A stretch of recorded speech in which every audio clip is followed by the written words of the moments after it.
Have you fallen into an open manhole recently? Do you find yourself in the company of strangers? Well, then you might very well be in the feature Underground.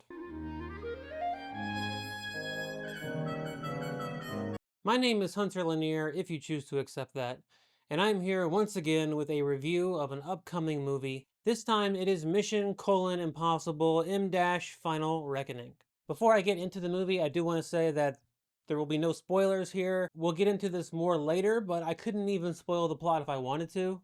And as far as the big set pieces, I won't give away any of the surprises. Let's get the good stuff out of the way first. Or I guess in the way.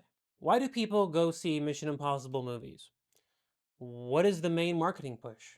It is Tom Cruise doing outrageous stunts, putting his life on the line for all of our pleasure. After all, as someone who very much has enjoyed all of these movies, I've seen them all, I couldn't tell you the name of a single character in any of these movies outside of Ethan Hunt, who is the main character. I couldn't tell you a single plot point of any of these movies, but I do remember the one with the lasers, the one with the super tall building, the one where he hangs onto the side of the airplane. The set pieces are why people go see Mission Impossible movies. And with that in mind, I don't think anyone will come away from Final Reckoning disappointed with the set pieces. One of them is very unique, and the other one, I don't think I've ever seen anything like it in a movie. And the other one is a lot of fun.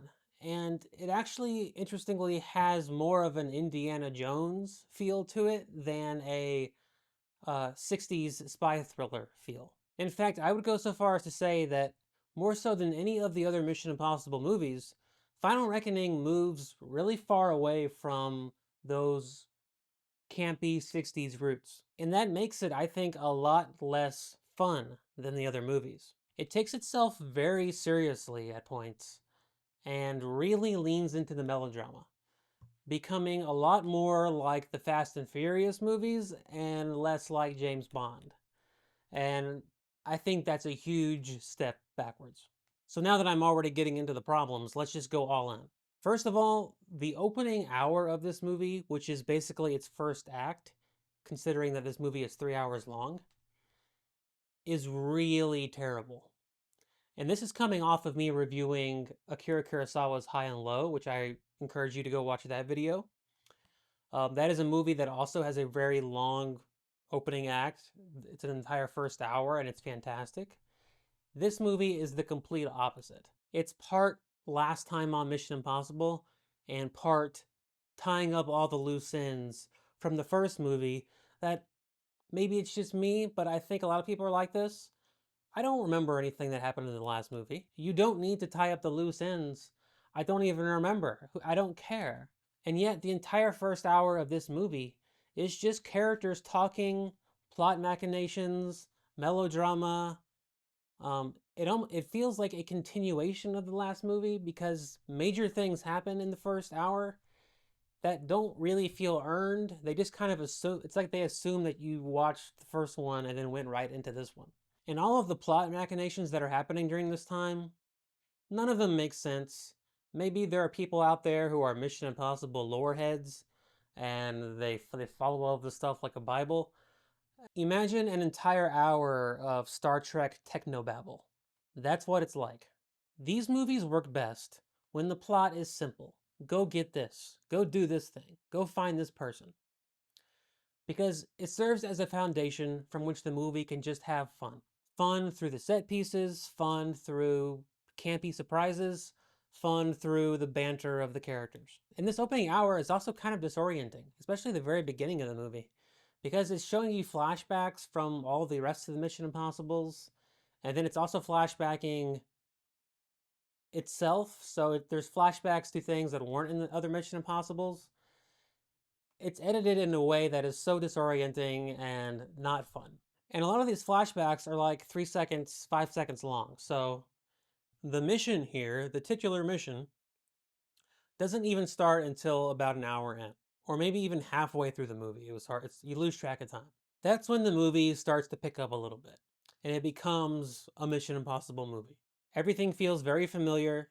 There are last second defusing of bombs, close calls, double crosses, over the top villains with master plans. Now, to a lot of people, all of this might actually also seem kind of stale, but to me, I actually found this part of the movie sort of charmingly old fashioned.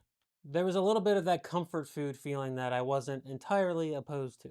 But to get there, again, you have to sit through that first hour. 3 hour franchise films are popular these days, I think partly as a result of Marvel. And I don't think that's entirely a bad thing. If they're 3 hours of a good movie, then I don't see why they shouldn't be 3 hours. So being 3 hours, I don't think is the problem with this movie. The problem is misusing that time. I do think this is the worst Mission Impossible movie. Not that I've seen the rest of them recently, but I can't remember a single one of them where I felt as bored as I did at times in this movie.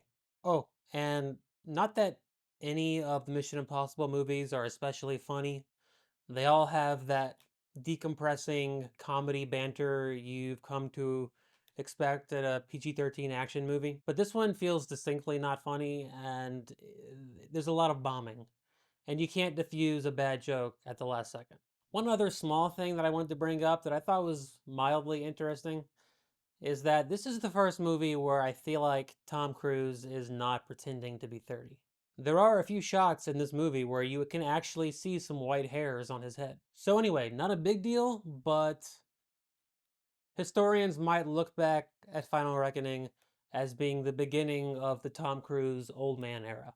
It looks like we might have entered that era with Brad Pitt as well, with F1, so changing of the guards. Well, those are all my thoughts on Mission: Impossible M Final Reckoning. This was a quick review. It's a simple movie, deserves a simple review. Next up, I will be seeing the new Wes Anderson movie, The Phoenician Scheme. I'm seeing it on, I think, the 22nd. And the review embargo, I believe, will have already lifted by that time, so I'm going to try to get that review out as quickly as I can. Until then, I leave you once again with the gentle reminder that every day underground is a good day.